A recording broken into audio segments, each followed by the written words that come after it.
नमस्कार. मी श्रीधर जोशी.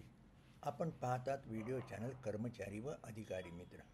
बंधू आज शुक्रवार दिनांक 26 सप्टेंबर 2025 आणि हा व्हिडिओ आहे व्हिडिओ क्रमांक 495.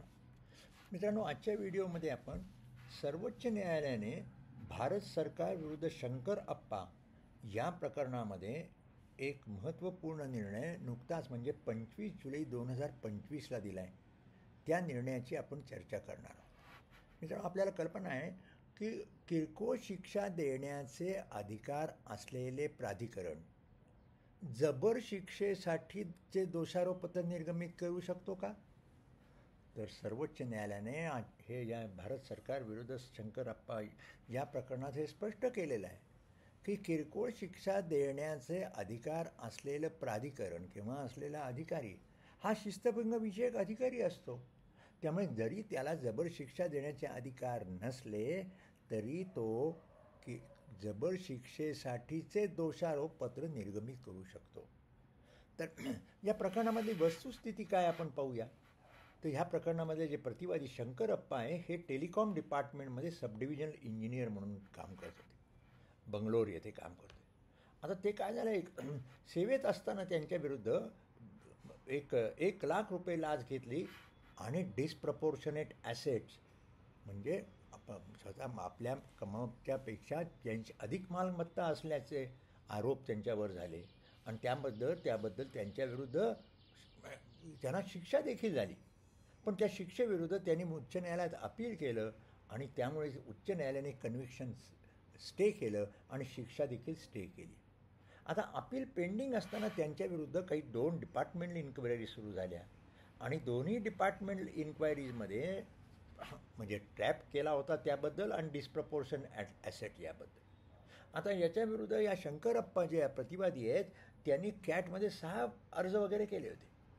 पण शेवटी कॅटनी या बाबतीमध्ये निर्णय त्यांनी असा केला की जे प्राधिकरणाला किरकोळ शिक्षा देण्याचे अधिकार असतात ते देखील जबर शिक्षा देण्याचे दोषारोपपत्र निर्गमित करू शकतो. या ठिकाणी जे प्रतिवादी जे आहे शंकर अप्पा त्यांच्या वकिलांनी एक भारत सरकार व विरुद्ध BV गोपीनाथ या प्रकरणात एक सर्वोच्च न्यायालयाने निर्णय दिला होता. त्या निर्णयावर त्यांनी बोट ठेवलं आणि त्या निर्णयामध्ये असं म्हटलेलं होतं की दोषारोपपत्र निर्गमित करण्यापूर्वी जी शिक्षा देण्याचे अधिकार असलेल्या व्यक्तीनं किंवा प्राधिकरणानं त्याला मान्यता देणं आवश्यक आहे. पण तिथे असं म्हटलेलं नव्हतं की एकदा शिस्तभंगविषयक अधिकारी आहे ना, मग तो किरकोळ शिक्षा देण्याचे असो किंवा जबर शिक्षा असो, त्याला फक्त किरकोळ शिक्षा देण्याचे अधिकार असलेल्याला फक्त किरकोळ शिक्षेचे दोषारोपपत्र निर्गमित करतो असा BV गोपीनाथ यामध्ये सर्वोच्च न्यायालयाने निर्णय दिलेला नाही. आणि म्हणून कॅटने हा शंकर अप्पांचा अर्ज खारिज केला आणि त्याबरोबर त्याला हा जो जबर शिक्षेसाठी दोषारोपपत्र निर्गमित केलं होतं त्याच्यामध्ये काहीही चूक नाही. पण मग ह्या जे प्रतिवादी शंकर अप्पा आहेत यांनी या कॅटच्या निर्णयाविरुद्ध उच्च न्यायालयामध्ये अपील केलं आणि मात्र उच्च न्यायालयाने मात्र कॅटचा निर्णय रद्दबातल ठरवला आणि त्यांनी म्हटलं की दोषारोपपत्र जेव्हा जबर शिक्षेसाठी द्यावं लागतं तेव्हा जबर शिक्षा देण्यास पात्र असलेला किंवा अधिकार असलेलेच प्राधिकरणाची त्याला मान्यता आवश्यकता आहे आणि म्हणून कॅटचा निर्णय रद्दबातल ठेवला. त्याच्याविरुद्ध मात्र भारत सरकार सर्वोच्च न्यायालयामध्ये गेलं आणि सर्वोच्च न्यायालयाने उच्च न्यायालयाचा निर्णय रद्द केला आणि त्याच्यामध्ये त्यांनी सांगितलं की या प्रकरणामध्ये union of India versus BV Gopinath या प्रकरणातला निर्णय लागू होत नाही. फक्त जो दोषारोपपत्र निर्गमित करतो तो शिस्तभंगविषयक अधिकारी आहे किंवा नाही हे पाहणं महत्त्वाचं आहे. मग किरकोळ शिक्षा देण्याचे अधिकार असलेला देखील जे प्राधिकरण असतं ते शिस्तभंगविषयक अधिकारीचाच असतो.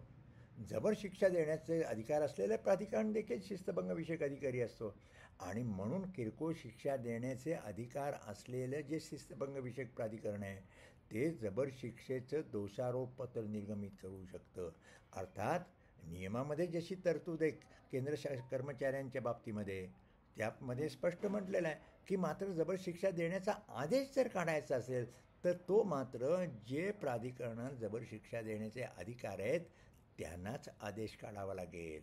पण दोषारोपपत्र निर्गमित करण्यासाठी अशा प्रकारचे कुठलाही प्रतिबंध नाही आणि म्हणून त्यांनी उच्च न्यायालयाचा निर्णय रद्द ठरवला आणि असा निर्णय दिला की किरकोळ शिक्षा देण्याचे अधिकार असलेले शिस्तभंगविषयक अधिकारी जबर शिक्षेसाठीचे दोषारोपपत्र निर्गमित करू शकतो. मित्रांनो, हा महत्त्वाचा निर्णय असल्यामुळे मी हा व्हिडिओ केला. आणि आपल्याला कदाचित माहिती असेल की महाराष्ट्र शासनाने देखील 5 जून 2018 परिपत्रक निर्गमित केलं आहे. त्या परिपत्रकाचा विषयच असा आहे की शिस्तभंगविषयक कार्यवाही किरकोळ शिक्षा देण्यास सक्षम असणाऱ्या शिस्तभंगविषयक प्राधिकाऱ्याचे अधिकार काय आहेत. आणि त्यामध्ये त्यांनी स्पष्ट केलेलं आहे काय, म्हणजे महाराष्ट्र नागरी सेवा शिस्त व अपील नियम 1971 तरतुदी लक्षात घेता शासकीय कर्मचाऱ्यास केवळ किरकोळ शिक्षा करणाऱ्या सक्षम असणारा शिस्तभंगविषयक आधी शासकीय कर्मचाऱ्याविरुद्ध नियम 8 अन्वये जबर शिक्षा करण्याची शिस्तभंगविषयक कारवाई सुरू करेल.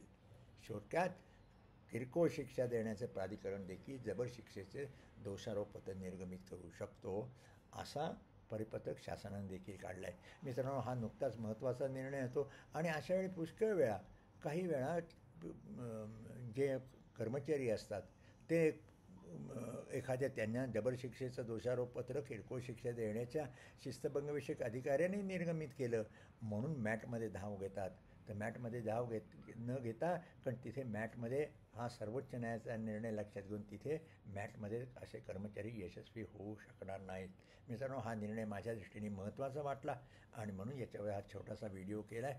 आणि आपल्याला नेहमीप्रमाणे ह्या जे सर्वोच्च न्यायालयाचा निर्णय जो आहे तो Google ड्राईव्हवर अपलोड करून त्याची लिंक या व्हिडिओच्या डिस्क्रिप्शन बॉक्समध्ये दिलेली आहे. त्याचबरोबर या शासन निर्णय परिपत्रकाचा मी उल्लेख केला 2018चं जे परिपत्रक आहे त्या परिपत्रक देखील Google ड्राईव्हवर अपलोड करून त्याची लिंक या डिस्क्रिप्शन बॉक्समध्ये दिली आहे. मित्रांनो, येथेच थांबतो. आपल्याला व्हिडिओ आवडला असेल लाईक करा, शेअर करा आणि कर्मचारी मित्र व अधिकारी मित्र या चॅनलला सबस्क्राईब केलं नसेल तर आपण जरूर सबस्क्राईब करा आणि आपल्या मित्रांना देखील सबस्क्राईब करण्यास सांगा. याच्यावरून जवळजवळ 500 व्हिडिओ आता होणार आहेत आणि त्या व्हिडिओमधून देणारी माहिती आपल्याला निश्चित उपयुक्त झाली. आता येथेच थांबतो. पुन्हा आपण भेटणार आहोत येत्या सोमवारी एका नव्या व्हिडिओसोबत. नमस्कार.